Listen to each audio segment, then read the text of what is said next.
Осы жер бетіндегі 10 адам таза болса, соның бір тазалығы менде бар екен. Адам баласы өзі тауы болады, ауруды. Әзір мына адам баласы қайттан жабайылыққа келе жатыр. Армысың әлемдегі халқым. Осы сендердің алдарыңда тұрған бес аспап шебер Ыбырайым тегі Нүсіпұлы Мұрат боламын. Мен өзім қазақпын. Қазақтың ішінде ұлы жүз ішінде аға баласы Албаны болам, аға баласының ішінде аға баласы Айты болам. Сол Айтың ішінде Қашқының ұрпағы Ыбырайымның баласы Нүсіп, Нүсіптің баласы мен боламын. Осы Алматыда тұрам, ата-бабаларымыздың бәрі осы алматылықтар. Аш жаққа қашқамыз жоқ, үш жаққа барғамыз жоқ. Өзім осы құлагерде тұрам.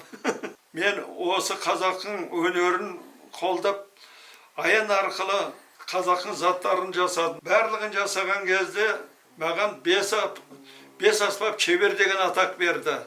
Енді әзір халқың дәлелдеуі бойынша осы жер бетіндегі 10 адам таза болса, соның бір тазалығы менде бар екен.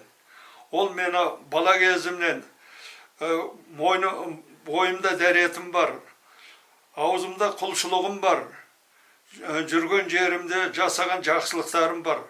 Мына қазақ өнерін осы уақытқа дейін дамытып келдім. Әлде дамытуға дайынмын. Ертең-ерте тұрамын, мына 8 безді жуамын. 2 без саситын еш шығады. Ауызбенен мұрнынан 2 без міне еш шығады. Мына 2 қолтықтың астында 2 без, 2 тақымды. Мысалы мен ертең-ерте бұлай азан шақырам. Жаратқан ием ұлық, жаратқан ием ұлық, жаратқан иемнен басқа жарат жоқ екеніне куәлім, жаратқан иемні құлшылық жасаңдар, жаратқан иеме құлшылық жасаңдар, жаратқан иеме құлшылық жасайым, жаратқан иеме құлшылық, жаратқан ием жалғыз. Сенен кейін қолымды қусырам, әлім барда қажылық жасайым, рәсімін жаратушы еме, әлім барда қажылық жасайым, жаратушы ем. О жаратушы ем, ассаламағалейкум, сәлем беріп тұрған пейіндеңіз Мұрат қабыл берген сәлемді. О жаратушым өз еркіменен өзіңе намаз бағыштап отыр. Мен шайтанның сорынан қалып, мал жаныма сақтық бергір, сақтығынан жазбағын. О жаратушым, бұқара халқы діңгілес, мұратына жетері кемел сен, өзіңе деген сенімді зәт қабыл ал. Ол жаратқан ем халқыма қайырлығын жаса, қайырлығынан бұзбағын. О жаратқан ем құлыңның қолдай бер, денемізге, тәнімізге салауаттық бер. Өлсек өзің ие бол, өлмесек кінамызды кеш. Өлім анық, өлім қақ, өлім шейіт, өлсек жаратқан ем ақыретімізді берір. Сенен кейін отырып сәжде жасайым. Сенен кейін отырғанда ассаламағалейкум періштелерім, ассаламағалейкум періштелерім. О жаратқан ем, осы берген бағдәулет нәсібіңе рахмет айтып, жіберген қатем болса кешірім етіл деп басымды сәждеге тигізем. Өстіп шыраз қайтылайым. Сенен кейін нетемді о жаратқан ем, таңғы намазым аяқталды. Халқыма, бала-шаға бағдәулет нәсіп етсін. Өзімнің кінәм болса кешір, жаннаттан жай берген. Кешегі берген нәсібіңнен бүгін молшылық жаса, кешегі рызыңнан бүгінгі артықшылық, кешегі абыройдан бүгінгі абыройым артыратсыз. Бұның бәрі өзіңе тән жаратқан ем, қабыл ал дейім. Сөнген қайтан нетемді, о жаратқан ем, осы оқыған намазымды, ұстаған оразамды қабыл алған. О дүниелік болғандарға иман жатқан жері жарық топырақтар торқа болсын, қалған балаша бақ дәулет рысын әсбесін легенліктер қабыл алып, тапқан табысына береке қызыр-қыдыр жар болсын, денсаулықтары мол болсын, жүрген жерлердің достары көп болсын, дұшпандар жоқ болсын, ауыз бірліктері бірі болсын, имандықтары молшылық болсын, тапқан табыстары әрдайым от қуаныштарына қолдансын, солардың жаманшылық жаратқан емасына қабыл алды. Өстіп тұрып кетем балам.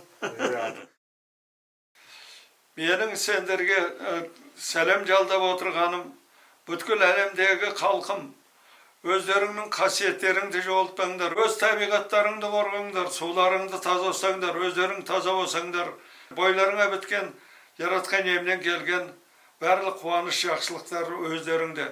Адам баласы өзі тауы болады, ауруды. Неге десең, адам баласының пенделігі көп. Пенделікке салынмаңдар көп. Болашақ рухтарың үшін жалыныңдар. Мысалы мен жалынып жүрген өзім үшін емес, мұна болашағымның тазалығы үшін, болашағымның жақсылығы, бақытты болу үшін. Имандылық соған келеді. Иманды болсаңдар әрдайым. Сондықтан жаратқан ем жар болсын, отбасыларыңда қуаныш болсын, Жүрген жерлерің, достарың көп болсын, дұшпандарың жоқ болсын. Ауыз бірліктерің бір болсын. Тапқан табыстарың әрдайым әлемдегі халқың қуанышы болсын. Әлемдегі халқым осы өмірге келген бір үлкен қуаныш.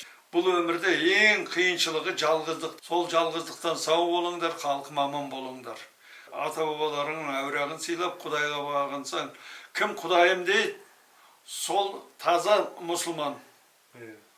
Көкірегінде, жүрегінде Құдайы бар.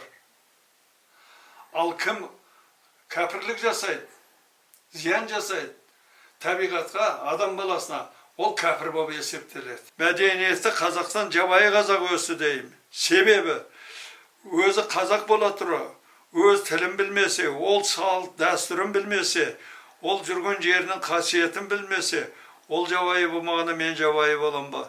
Әзір мына адам баласы қайттан жабайылыққа келе жатыр. Себебі, әзір ұят деген жоқ, намыс деген жоқ, қасиет деген жоқ. Одан жұрдай болғасын ол жабайы болады.